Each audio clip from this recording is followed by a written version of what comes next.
सिवाय एक ही जिसका नाम दिया वही न्याय कर रहे हैं, क्योंकि सत्ता में कभी आएंगे नहीं तो न्याय करने में सवाल ही पैदा नहीं होता। तो चिल्लाते रहेंगे तो मैं ये कर दूंगा, मैं ये कर दूंगा, सत्ता ही नहीं जाओगे तो करो कर। और सब वो मुलायम सिंह जी के धोती के नीचे कौन सा नहीं करता चिल्लाते हैं, अखिलेश को क्या, आजम खान को क्या, माँ बहन की गालियाँ क्या कहने किया।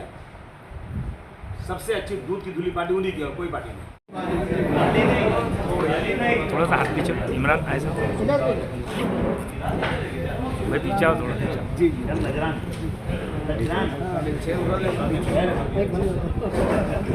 भाई थोड़ा तुम ऐसा। हाँ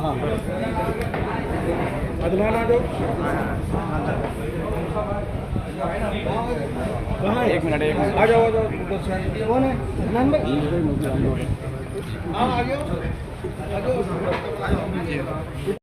हाँ आया आना आ गया जल्दी मराठी में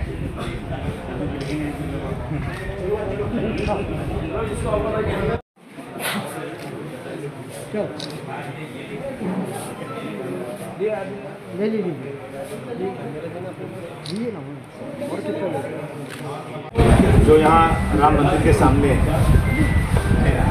दो ग्रुप में झगड़ा हुआ, एफआईआर में दोनों ग्रुप के इक्वल आदमी लिखे हुए हैं कि दोनों ग्रुप में पथराव हुआ, कोई मोटरसाइकिल धक्का किसी को लग गया था, वह झगड़ा शुरू हुआ। लेकिन बार बार शिकायत आ रही थी कि सिर्फ एक ही समुदाय के लोगों को गिरफ्तार किया जा रहा है, दूसरे किसी को गिरफ्तार किया नहीं जा रहा है, जबकि एफआईआर में दूसरे ग्रुप का भी जिक्र है। मैं आया, मैं कमिश्नर से मिला, मैंने उनसे कहा, मैंने उन्होंने कहा ठीक है हम इसको ज़रूर देखते हैं। मैंने उन्होंने एफआईआर पूरा पढ़ा, हालांकि ये नए कमिश्नर आए, जो पुराने कमिश्नर चले गए यहाँ से, लेकिन मैं देख रहा हूँ कि ये सब एक्शन का रिएक्शन है।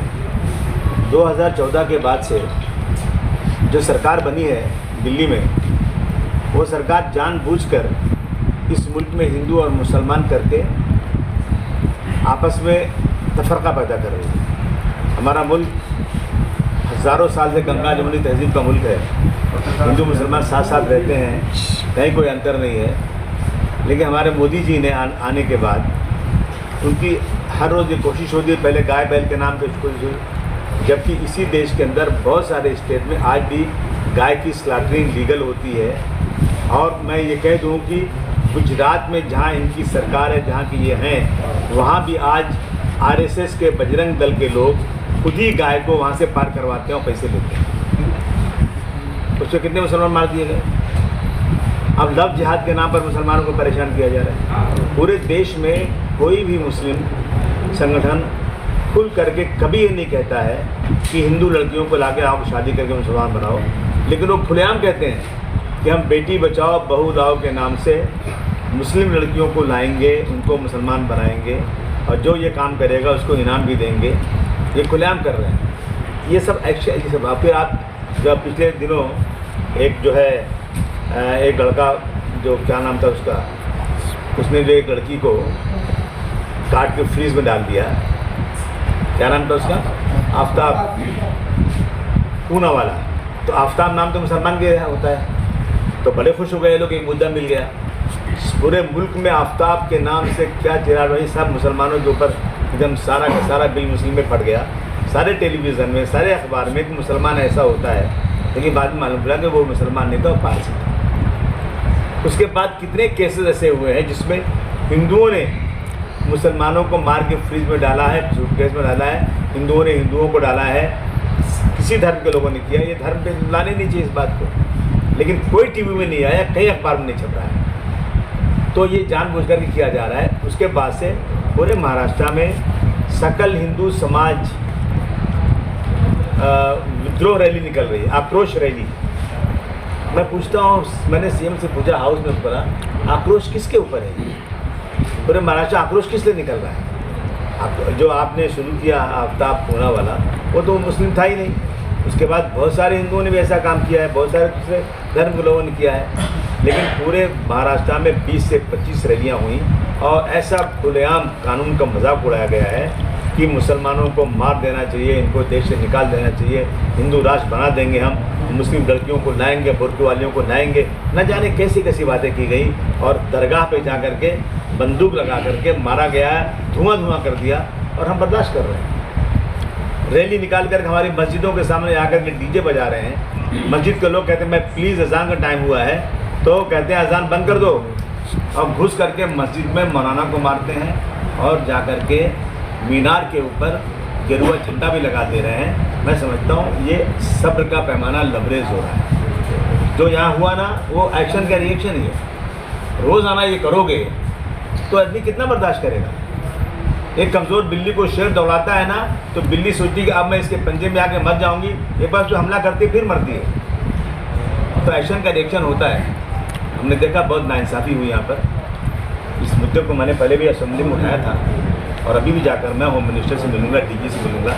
एक लड़का जो अपने घर में था, दरवाज़ा बंद था, लॉक था, बाहर निकल ही नहीं सकता था। सोसाइटी ने दरवाज़ा बंद करके चाबी रख दिया था, बाहर जा ही नहीं सकता था, उसको गोली लगी है। और उसके बाद जब लगा कि वो मर गया तो उसके नाम FIR में उसको डाल दिया गया। ये नाइंसाफ़ी है। ये हम जाकर सरकारों से बात करेंगे, इनको इंसाफ दिलाने की कोशिश करेंगे। और यहाँ के वकीलों ने बहुत मेहनत किया है, सब बच्चे ज़माने से आ गए हैं। मैंने आज जाकर कहा है, कमिश्नर से मिला हूँ मैं, कि आप गिरफ्तारियाँ रोक दीजिए आप, और गिरफ्तारियाँ करेंगे ना तो आप दूसरे समुदाय की भी कीजिए, एक कीमत कीजिए। ये नाइंसाफ़ी ठीक नहीं है। बहुत सारी बातें की हैं, देखिए क्या करते हैं। उससे आप पूछना सर, शहर अपने पूरे देश में जिस तरह का माहौल चल पड़ा है, खुलेआम कहा जा रहा है कि देश आने वाले 24 के अंदर हिंदू राष्ट्र में तब्दील हो जाएगा। आप एक बहुत मजे में सियासतदान है, आपको लगता है सर कि आने वाले जो ऐलानात हो रहे हैं वो देश हमारा हिंदू राष्ट्र की तरफ जा रहा है? देखिए इंशाअल्लाह ताला मुझे उम्मीद, इनके पतन का दिन आ गया। इनका जो इनके उल्टी गिनती इनकी शुरू हो गई है कर्नाटक से, और मुझे लगता है कि लोग समझ चुके हैं कि ये सिर्फ बेवकूफ़ बनाते हैं, ये नकली फिल्में बनवाते हैं, झूठी फिल्में बनवा कर। ये सरकारों का काम नहीं है। अगर कश्मीर फाइल बनाया, कश्मीर में पंडितों के साथ ज़्यादती हुई है, उसकी फिल्म बना करके हिंदू और मुसलमानों को लड़ाने का काम सरकारों का नहीं होता है। सरकारों का काम होता है एक्शन लेना, वहाँ पर जाकर जिन्होंने जुल्म किया उसे एक्शन लो, और उसको छुपाना ताकि आपस में लड़ाई झगड़ा ना हो और लॉ एंड ऑर्डर ख़राब ना हो। लेकिन ये आदमी खुद ही क्रिएट कर रहा है, ये खुद ही फिल्म को प्रमोट कर रहे हैं। तो मैं समझता हूँ कि अब जनता समझ चुकी है। केरला फाइल आई, उसका पूरा भादा फूट गया, क्योंकि केरला में ऐसा कुछ हो ही नहीं है। केरला में सिर्फ 3 लड़कियों ने धर्म परिवर्तन किया है। 2 लड़की क्रिश्चियन थी, मुस्लिम नहीं थी, उससे वो मुस्लिम बनी है, और 1 लड़की हिंदू थी, वो मुस्लिम बनी है। कितनी लड़कियाँ मुस्लिम हिंदू बनती हैं? कोई नई बात है क्या? हज़ारों सालों से ये काम होता रहा है कि हिंदू मुस्लिम हिंदू बनता है, हिंदू मुस्लिम बनता है, बनी रहे। तो अब जनता के दिलो दिमाग में ये बात आ रही है कि जो दिल्ली में सरकार बनी है ये कागज़ की नाव है, डूबने वाली है, और ये बिल्कुल से देश को तबाही के कगार पर खड़ा कर चुकी है। हमें उम्मीद है, हम मायूस नहीं हैं, लेकिन हम सबको एक साथ खड़े होकर के ना फ़िरका परस्ती के खिलाफ लड़ना चाहिए। पर हमारे कुछ भाई ऐसे हैं कि जो बीजेपी की गोद में बैठे हुए हैं और आकर के बात करते हैं मुसलमानों की। मेरे पास एविडेंस है, मैं नाम लेकर के किसी को बड़ा नहीं करना चाहता हूँ, लेकिन मैं कसम खाकर कहता हूँ ये पैसा मिलता है बीजेपी से। और उनके होम मिनिस्टर साहब कहते हैं यहाँ पर ऐसा खड़ा करो, यहाँ पर ऐसा खड़ा करो, यहाँ ऐसा भाषण करो, और वो कहते हैं मुसलमानों के लिए दर्द दिल में है। ऐसे लोगों से लोगों को होशियार रहना चाहिए।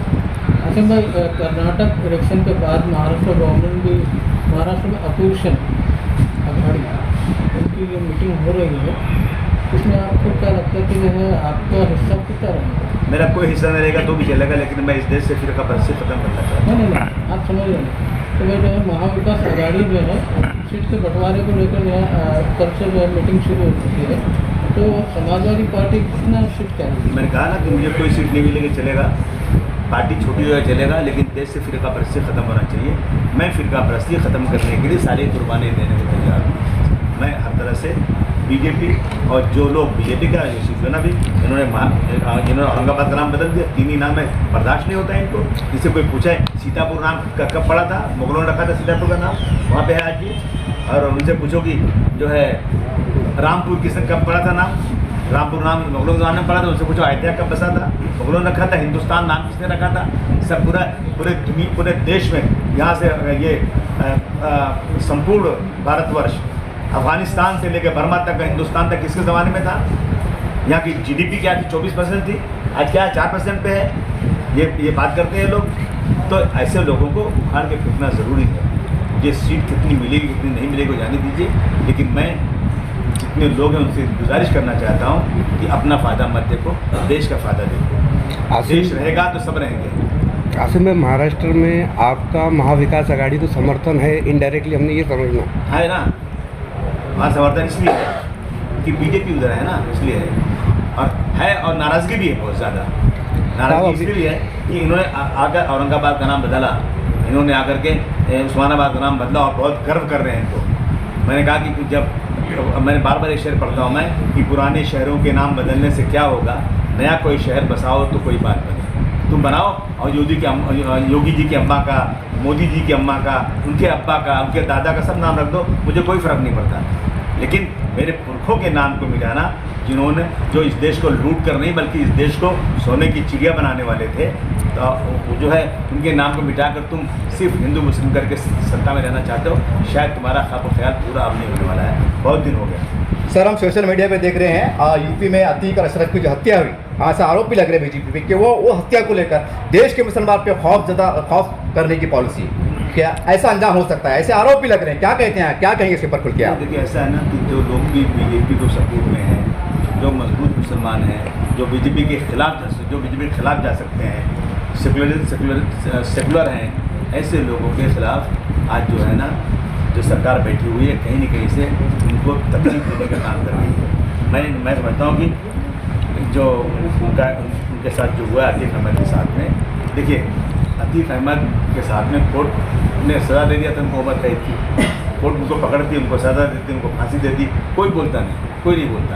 लेकिन जिस तरह से खड़ा करके पुलिस की निगरानी में जानबूझ करके रात को 10 बजे लाना और उनको खड़ा करके मीडिया से बात करने का चांस देना और एक आदमी को मारने के लिए आगे ला कर देना, 44 सेकंड तक गोली चली और पुलिस खड़ी तमाशा देखती रही।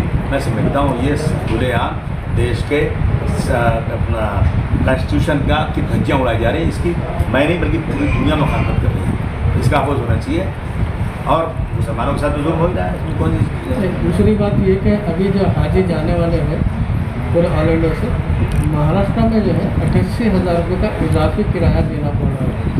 आप इसको किस नुक्ते नज़र से देखते हैं? ये ज़बरदस्ती का जो बहुत ज़्यादा गया है, जो लोगों की हैसियत नहीं है वो लोग जो है पीछे रह रहे हैं, तो इसके ऊपर जो है सिर्फ औरंगाबाद के लिए जो है ऐसा किया गया।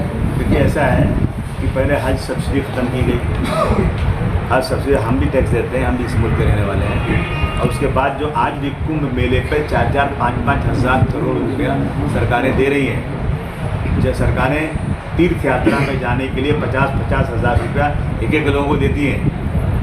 हम भी इस मुल्क के, हमारा भी हिस्सा यहाँ पे है, हमें नहीं मिल रहा, और हमारी चीज़ें जो जहाँ हज पे हम जा रहे हैं उसको महंगा कर दिया जा रहा है और उसका मिनिस्टर बना दिया है स्मृति ईरानी, क्या नाम उसका, हाँ वो ईरानी को बना दिया है। तो वो जो है वो इसकी मिनिस्टर बनी हुई है और कोई सुनने को तैयार ही नहीं है। ऑफिसर बैठे हैं बम्बई में, जो उससे बात की जा रही है, वो कह रहे हैं मैं गवर्नर भेज रहा हूँ, मैं बात कर रहा हूँ, लेकिन कुछ नहीं हो रहा है।